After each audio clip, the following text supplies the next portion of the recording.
Fibonacci sequences are famous for their unstoppable growth until now. In this mind-bending episode, we uncover the hidden decaying Fibonacci sequences, where careful tweaks to initial conditions make the sequence spiral inward instead of outward. We explore Eigenmode cancellation, the golden ratio's paradoxical role, and even the Lambert W function's surprising appearance in higher-order cases. But it doesn't stop there. This rabbit hole leads to cryptography, chaos theory, and a dual Zeckendorf expansion that rewrites the Fibonacci playbook. If you love math, cryptography, or just watching the universe break in fascinating ways, this one's for you. For now, enjoy the show. Okay, so get ready for a deep dive into the fascinating world of Fibonacci sequences. And we're not just talking about the classic spiral-generating sunflower seed counting kind. Yeah.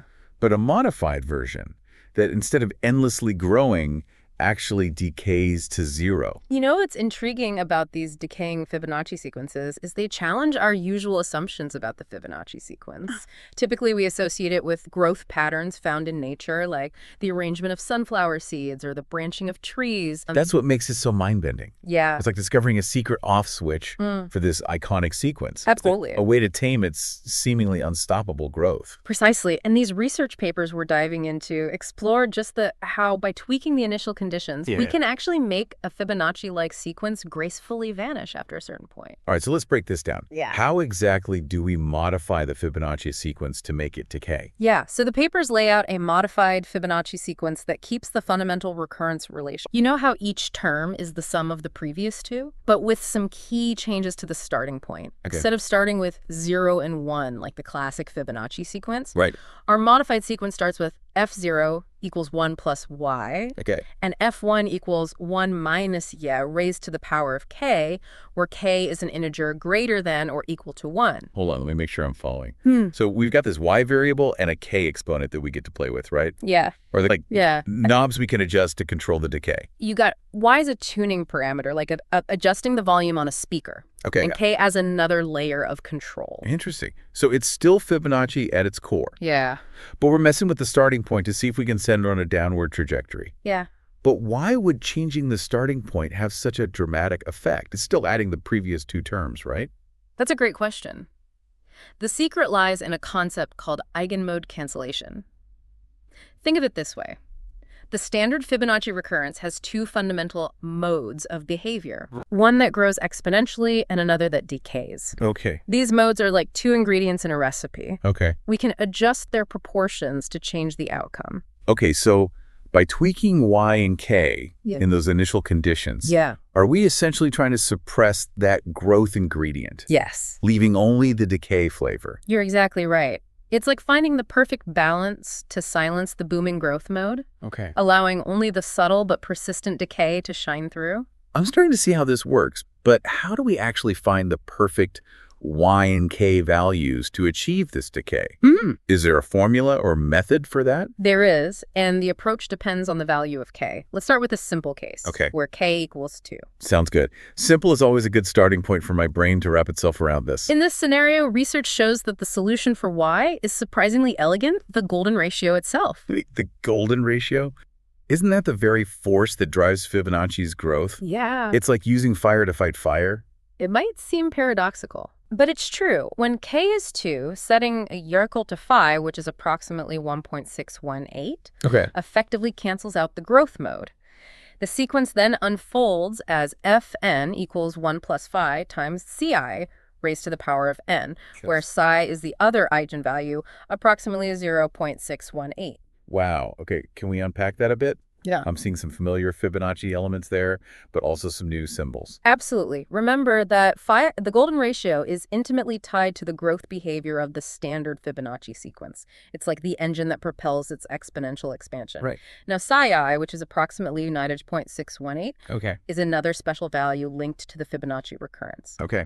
These values, phi and psi, are called eigenvalues, Okay. and they capture the inherent growth and decay tendencies within the Fibonacci sequence. Okay, that's helpful. So we're using both of these values, phi and psi, in this formula for the decaying sequence. Yes. So how does that lead to decay? I'm a little lost on how the math plays out. Let's break it down step by step. We have the equation for our decaying sequence. Fn equals 1 plus phi times s psi a. Now 1 plus phi is about 2.618.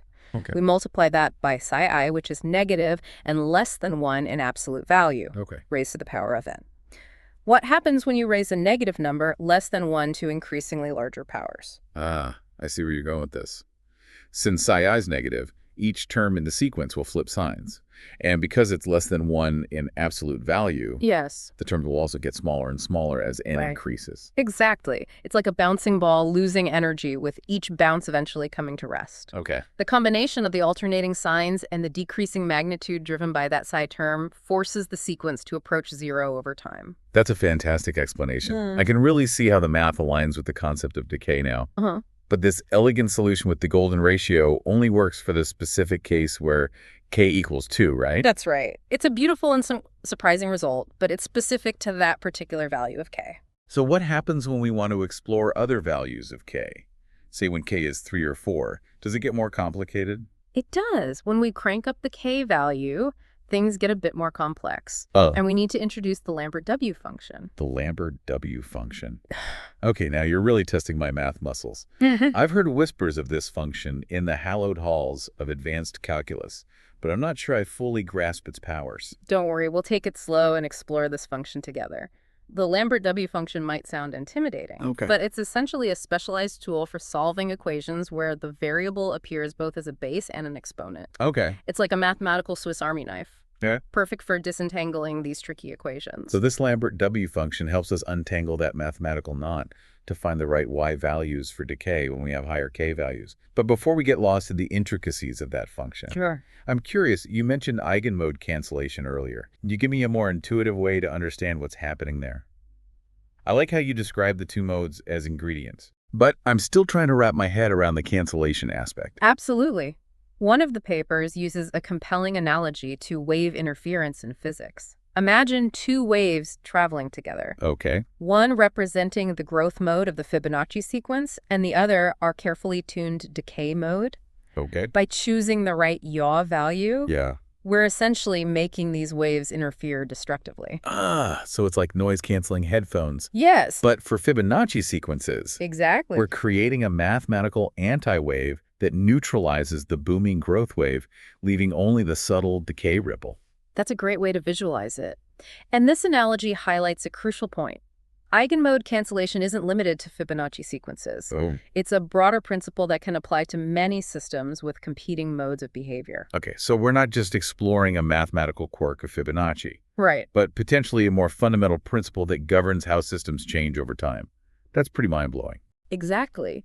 This seemingly esoteric exploration of decaying Fibonacci sequences might offer insights into a wider range of phenomena, from the growth and decline of populations to the dynamics of physical systems. All right, now I'm even more eager to unpack this Lambert W function and see how it helps us crack the code for higher k values. Let's dive into the mathematical details. Excellent. Welcome back to our deep dive into decaying Fibonacci sequences. What's so mind-blowing about these decaying sequences is that they reveal a hidden duality within Fibonacci. And what's particularly fascinating is how this connects to a broader theme in mathematics and physics, the interplay between order and chaos.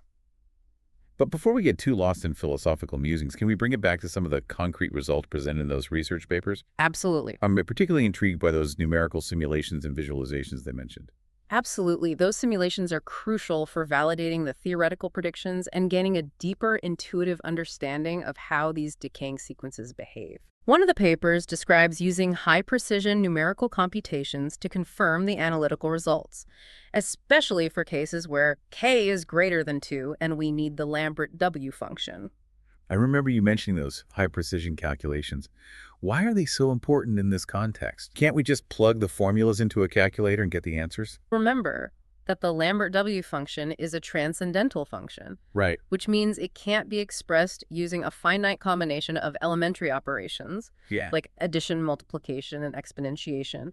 To calculate its values, we need to rely on numerical approximations, Okay. which essentially involve iterative algorithms that get closer and closer to the true value with each step. So it's like those infinite series we learned about in calculus, Exactly. where you keep adding more and more terms to get a more accurate approximation of the final sum. Exactly. And in this case, the researchers used specialized software libraries designed for high-precision numerical computations to ensure that the numerical errors were kept to a minimum, allowing them to verify the theoretical predictions with a high degree of confidence. So those high-precision calculations are like our mathematical safety net, Yes. making sure that we're not building our theoretical conclusions on shaky numerical ground. Precisely. They give us confidence that the predicted decay behavior is not just an artifact of rounding errors or computational limitations, but a genuine mathematical phenomenon. Okay, that makes sense. A little What bit. about the visualizations? Did they provide any cool images or graphs to help us picture these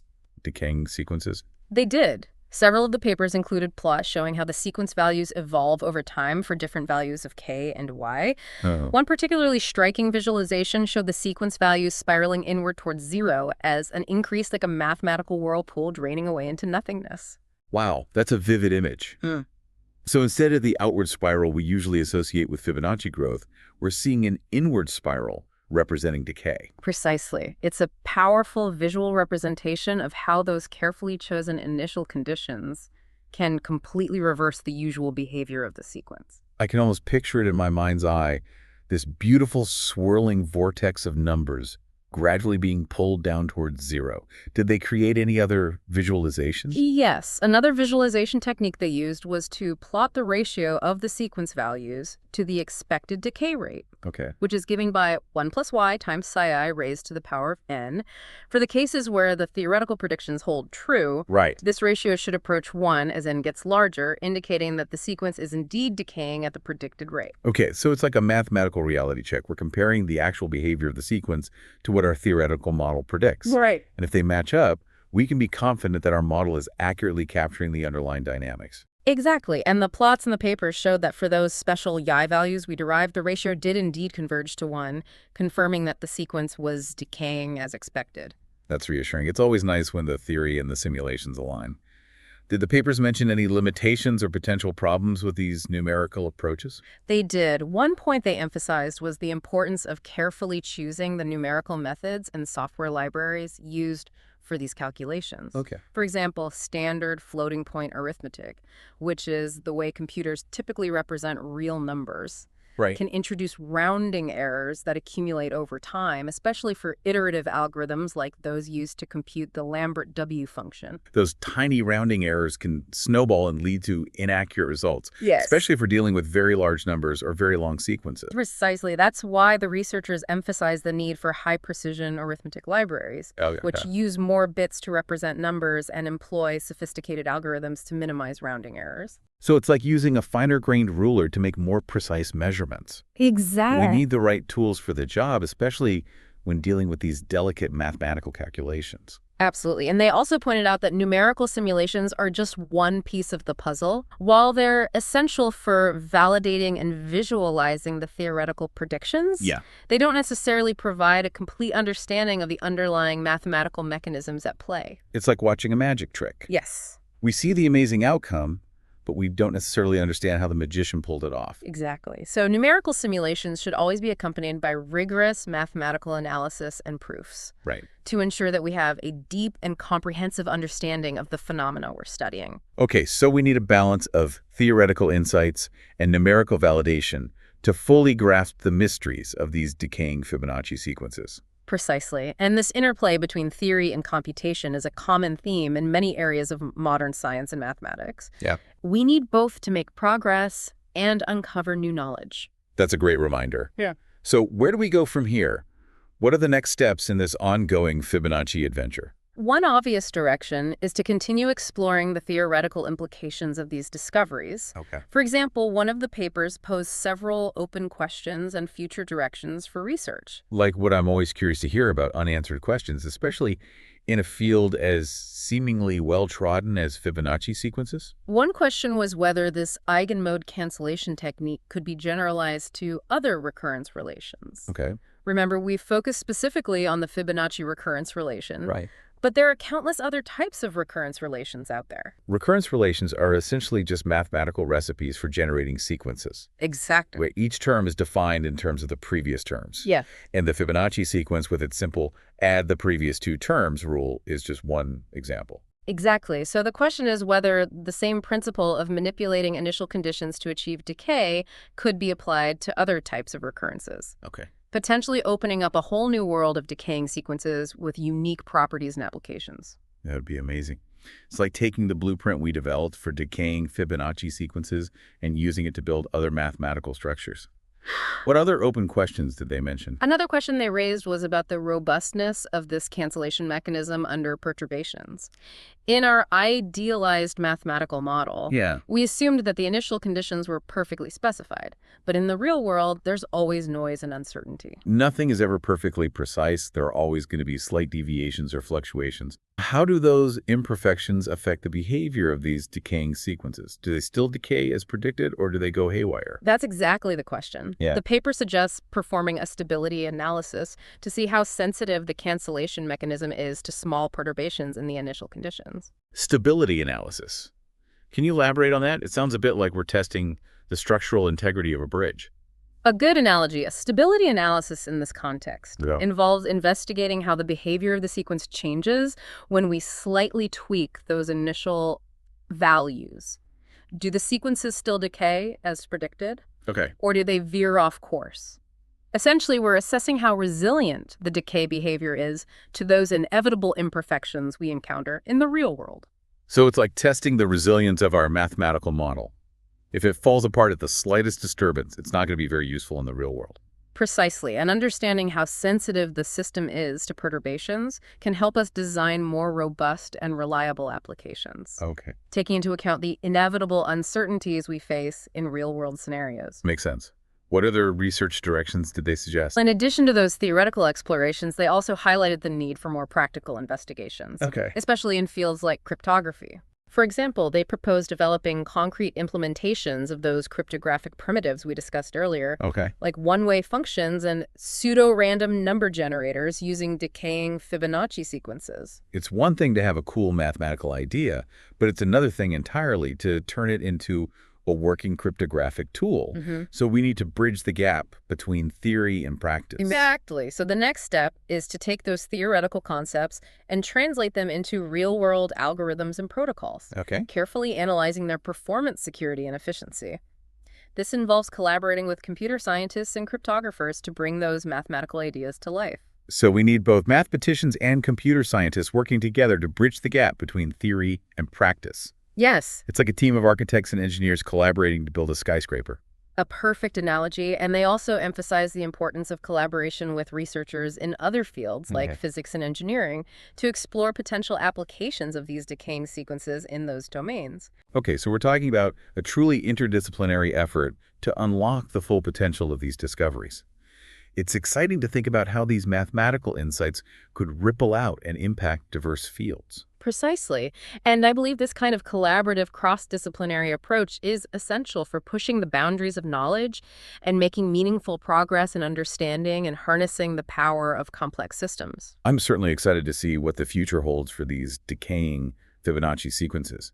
Who would have thought that this simple mathematical curiosity could lead to such a rich and diverse tapestry of ideas and potential applications? It's a testament to the power of curiosity-driven research, Yeah. where even seemingly esoteric explorations can lead to unexpected breakthroughs and connections. And it reminds us that the journey of discovery is often just as rewarding as the destination. Couldn't have said it better myself. But on that note, I think it's time for another pause in our Fibonacci Odyssey. We've covered a lot of ground, from theoretical insights to numerical simulations, from cryptography to the interplay between order and chaos. Need a moment to process all these fascinating ideas before we continue our exploration. An excellent idea. Let's take a break to let these insights simmer and return soon for the final leg of our Decaying Fibonacci deep dive. Welcome back to the final part of our deep dive into decaying Fibonacci sequences. It's been quite a journey exploring this hidden dimension of this iconic sequence. We've delved into the mathematical foundations, numerical simulations, and potential applications in fields ranging from cryptography to ecology. Yeah, it's truly amazing how much depth and complexity we've uncovered beneath the surface of this seemingly simple sequence. It is indeed, and as we embark on this final leg of our journey, Okay. I want to introduce another fascinating connection that bridges these decaying sequences with a fundamental concept in number theory, Okay. the Zeckendorf representation. Okay, you're going to have to refresh my memory on that one. I vaguely remember encountering it in my number theory adventures, Yeah. but the details are a bit fuzzy. Of course, the Zeckendorf representation, named after Belgian mathematician Edward Zeckendorf, Right.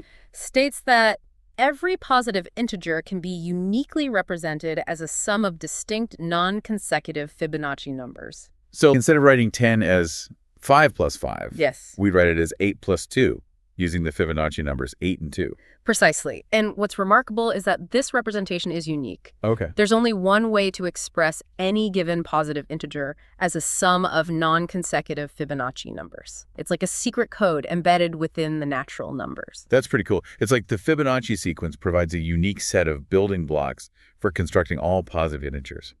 But how does this Zeckendorf representation relate to our discussion of decaying Fibonacci sequences? Those sequences often involve fractions and irrational numbers, not just whole numbers. That's a great question, and it leads us to a fascinating concept proposed in one of these papers, the dual Zeckendorf expansion for decaying Fibonacci sequences. Dual Zeckendorf expansion, intriguing. It sounds like we're about to uncover another layer of this Fibonacci mystery.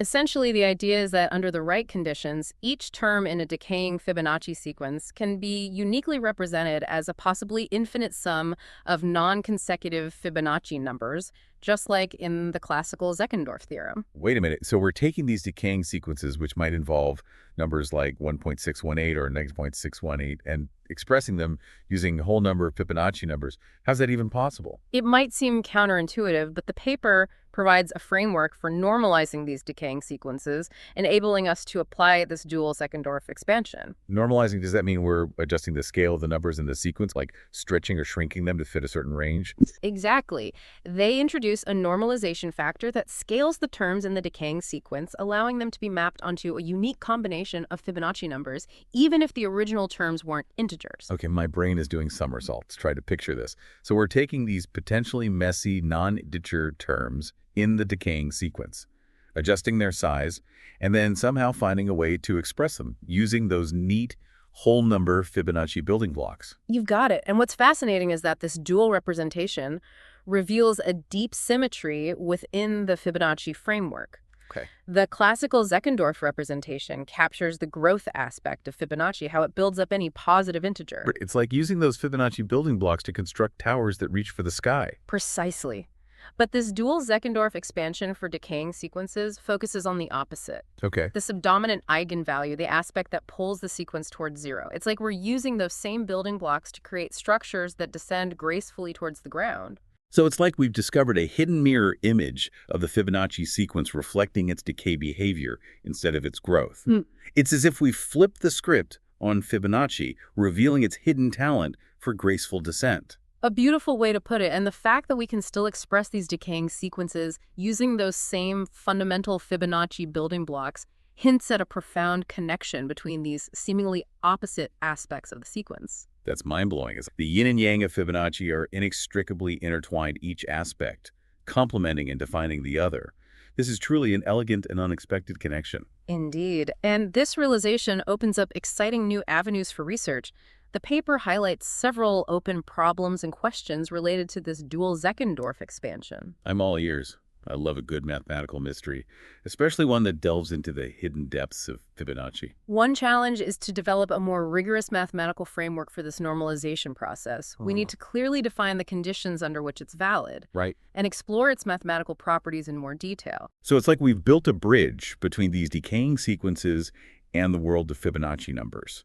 But we need to make sure that bridge can withstand the weight of mathematical scrutiny. Right. We need to ensure it's not just a fragile footbridge, but a solid, reliable structure. A great analogy and another challenge is to analyze the convergence properties of this dual Zeckendorf expansion. Remember that for some decaying sequences, this representation might involve an infinite sum of Fibonacci numbers. It's like those infinite series we've encountered before. We need to make sure that those infinite sums don't spiral off to infinity, but actually converge to a meaningful value. Precisely understanding the conditions under which this convergence occurs is crucial for ensuring that this dual representation is mathematically sound and well-defined. Okay, so there's still some work to be done to solidify the theoretical foundations of this dual representation.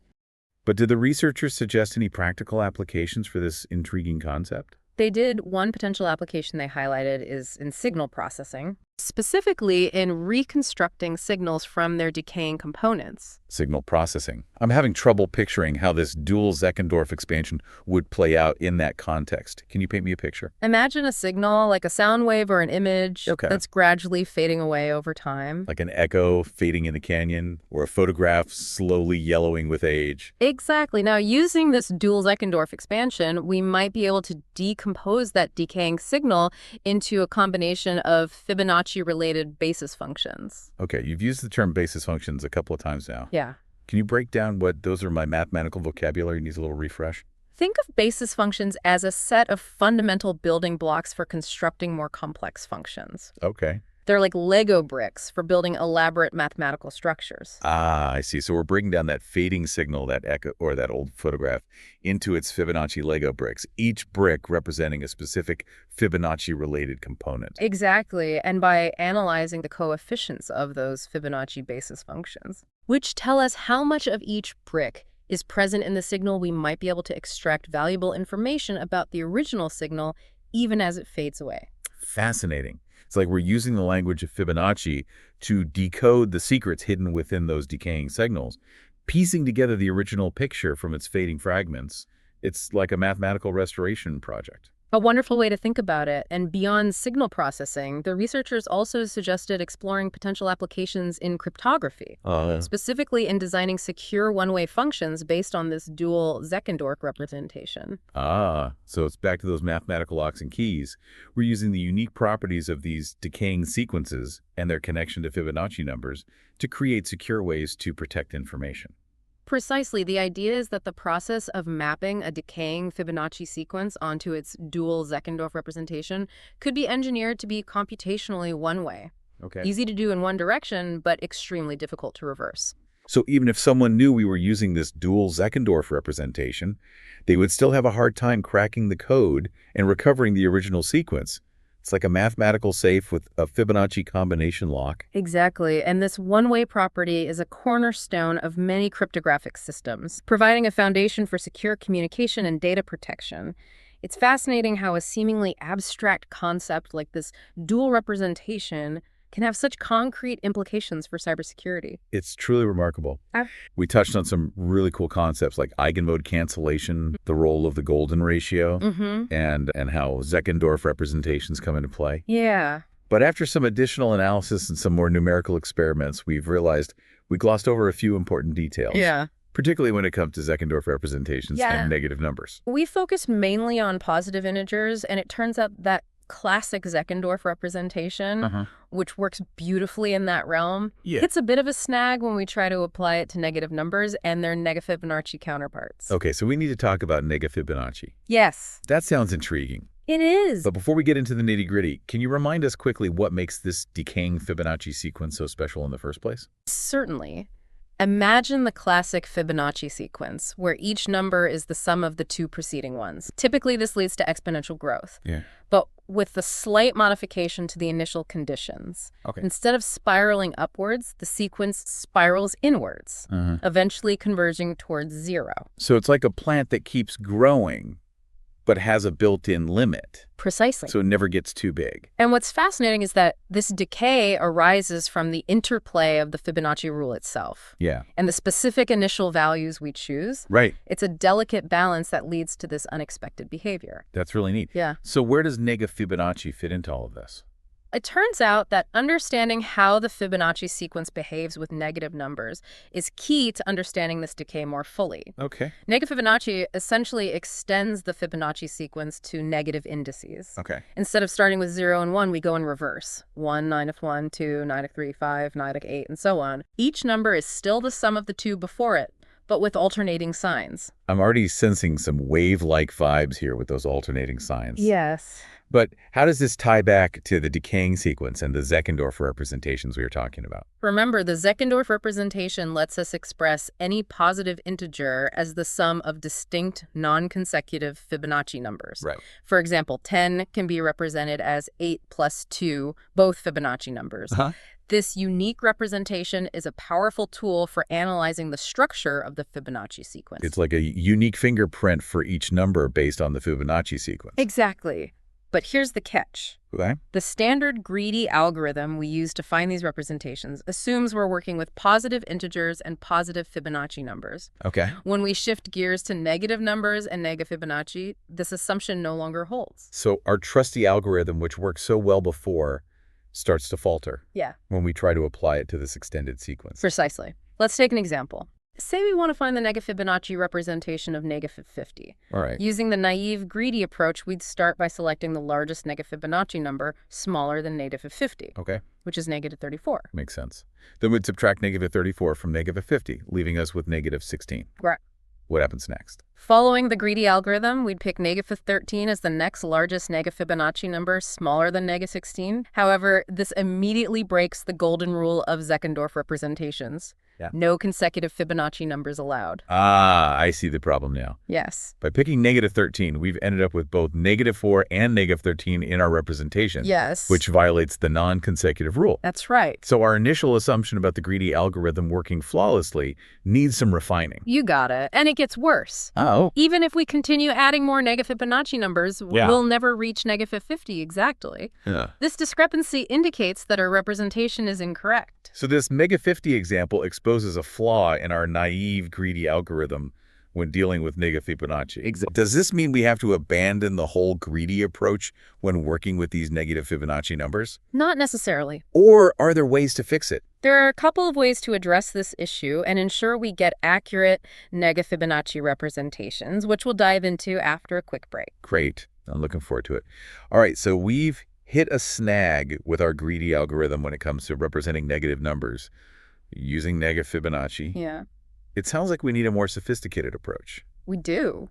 What are some of the ways we can address this and get those representations back on track? One way is to modify the greedy algorithm itself, making it smarter about the choices it makes. Okay, so instead of just blindly picking the largest available Negafibonacci number, we add some intelligence to guide its selections. Exactly. How would that work? So instead of just grabbing the largest Negafibonacci number smaller than our target, Okay. we introduce a check to ensure that the selected number isn't consecutive to the one previously chosen. This directly addresses the flaw we encountered with the next 50 example. So if we pick next 34, Right. the algorithm would skip Megas 13 and look for the next largest non-consecutive Negafibonacci number. Exactly. That seems like a pretty straightforward fix. It is, and for many cases it works remarkably well. This modified greedy algorithm is efficient and provides accurate representations, especially for smaller numbers. Oh, what about those trickier situations where even this modified algorithm might stumble? Yeah, Is there a backup plan for those edge cases? absolutely. You might recall we previously touched upon a closed-form formula for Zeckendorf digits. While it's not a complete solution in itself, Okay. it can be a valuable tool when integrated into a more sophisticated approach. Oh. You mean that elegant formula linking the digits of a Zeckendorf representation to the golden ratio? Exactly. I'm curious how that comes into play here. So that formula gives us a way to directly calculate whether a specific Fibonacci number should be included in the representation. However, it doesn't inherently address the issue of consecutiveness. Okay. It's a powerful tool, Right. but it needs a guiding hand. So it's like having a high-powered engine, Yeah, but lacking a steering wheel to control its direction. a very apt analogy. I like it. And that's where a dual mode approach comes in. But We combine the efficiency of the modified greedy algorithm with a corrective step based on this closed-form formula. This allows us to handle those tricky edge cases. okay, so we start with the modified greedy algorithm, which handles most cases quickly. Right. But if it hits a snag, we bring in the closed form formula to refine the result, making sure everything adheres to the non-consecutive rule. Exactly. That sounds like a smart compromise. Indeed. This dual mode strategy provides an excellent balance between speed and accuracy. Yeah. It's like having both a powerful engine and a precise steering wheel. This is really neat, but I can't help but wonder, Yeah. are there any scenarios where even this combined approach might not be enough? What happens when we encounter those really challenging cases? So for particularly challenging situations where both the modified greedy algorithm and the dual mode approach struggle, we can deploy a more computationally intensive but robust technique called backtracking. Backtracking. That sounds intense. It is. Is that like a mathematical detective work, meticulously combing through every possibility? Exactly. Backtracking systematically explores all possible paths to find the correct Negafibonacci representation. Okay. It's thorough and guarantees a solution, Yeah. but it can be slower, especially for larger numbers. So it's like having a super detailed map that shows every single route, Yes, but might take longer to navigate. that's a good way to think about it. Backtracking is our ultimate fallback option for those really complex cases. Okay. However, for most practical applications, the dual mode approach provides a great balance of speed and accuracy. It seems like we have a whole toolbox of strategies now to handle these Negafibonacci representations. Yeah. This highlights something you mentioned earlier. Even Ah. seemingly straightforward concepts like the Fibonacci sequence Right. can have hidden complexities. Absolutely. And these complexities remind us of the importance of rigorous testing and the iterative nature of mathematical exploration. Yeah. Our initial understanding, while valuable, sometimes needs refinement as we delve deeper. It's like peeling back the layers of an onion, uncovering new intricacies and connections with every layer. Yeah. But I'm curious, Yeah. how do these revelations about Negafibonacci and Zeckendorf representations ultimately affect our understanding of the decaying Fibonacci sequence? That's a great question, and it leads us to an important point.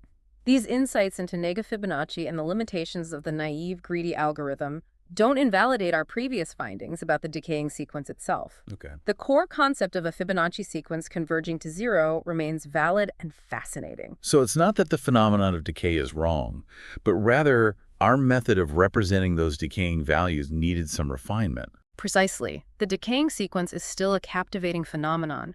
We've simply uncovered a subtle but crucial detail: how to accurately represent those decaying numbers using Negafibonacci. Our initial exploration was like sketching the outline of a picture, and now we're adding the finer details and shading. This makes me think about the broader implications of eigenmode cancellation, that fascinating concept we explored earlier. Right. How do these refined representations help us understand the wave-like nature of the Fibonacci sequence and this cancellation phenomenon? That's a fantastic point, and it's a bridge to a deeper understanding of the interplay between number theory and these seemingly continuous wave-like behaviors.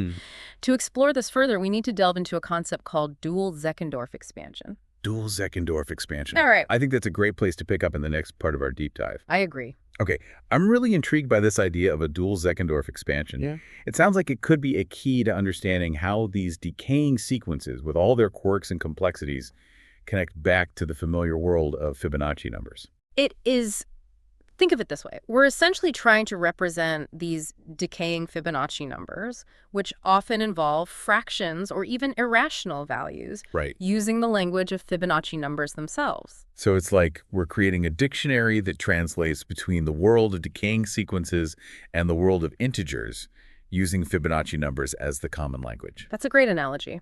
And just like with any translation, Yeah. there are some nuances and adjustments we need to make. Remember that gamma scaling factor we discussed earlier? That plays a crucial role here. The mathematical magnifying glass. Exactly. We use it to bring those tiny decaying numbers up to a scale where we can work with them as integers. Exactly. Once we've scaled up our decaying Fibonacci number to get an integer, let's call it n, we can then apply a modified version of the greedy algorithm to find its dual Zeckendorf representation. We're still using the greedy approach, but with the added safeguards and adjustments we discussed in the previous segment Yes! to handle the unique challenges of Negafibonacci. Precisely. We start by finding the largest Fibonacci number less than or equal to our scaled up integer n. Okay. We subtract that Fibonacci number from n and repeat the process with the remaining value, always being careful to avoid consecutive Fibonacci numbers. Okay. So the core principle of the greedy algorithm remains the same, but we're applying it to this scaled up integer representation of our decaying number, Right. with the added constraint of avoiding consecutive Fibonacci numbers. You got it. Now, there are two important points to keep in mind with this dual Zeckendorf expansion. Rick. Firstly, the representation we find reflects the scaled-up value, not the original decaying number. It's like looking at the magnified image under a microscope. So we need to remember that we've zoomed in on our original number, Exactly. and that the dual Zeckendorf representation describes this magnified view. Exactly. And secondly, due to the nature of decay, the dual Zeckendorf expansion might not be finite. In other words, we might need an increasingly large number of Fibonacci numbers to represent the scaled-up value accurately as the original sequence continues to decay. That makes sense. As the terms in the original sequence get smaller and smaller, Yeah. we need more and more Fibonacci numbers, even in the scaled-up version, to capture that ever finer level of detail. It's like using increasingly smaller puzzle pieces to recreate a more intricate image. A perfect analogy. This infinite nature of the dual Zeckendorf expansion is a key difference compared to the standard Zeckendorf representation for integers, which always results in a finite set of Fibonacci numbers. This is all fascinating stuff, but I'm starting to see how this dual Zeckendorf concept allows us to bridge these two seemingly disparate worlds, the world of decaying sequences and the world of Fibonacci numbers and integers. Precisely. It opens up a new perspective on these decaying sequences, allowing us to analyze their underlying structure through the familiar lens of Fibonacci patterns. It's like we found a secret decoder ring that unlocks the hidden messages within these decaying sequences. And with any new tool or perspective, the next logical question is, what are its applications? Where can we use this newfound understanding to solve problems or gain new insights? That's a great question. Yeah. It would be incredible if this dual Zeckendorf concept had practical implications beyond the realm of pure mathematics. It very well might. Think about signal processing, for example.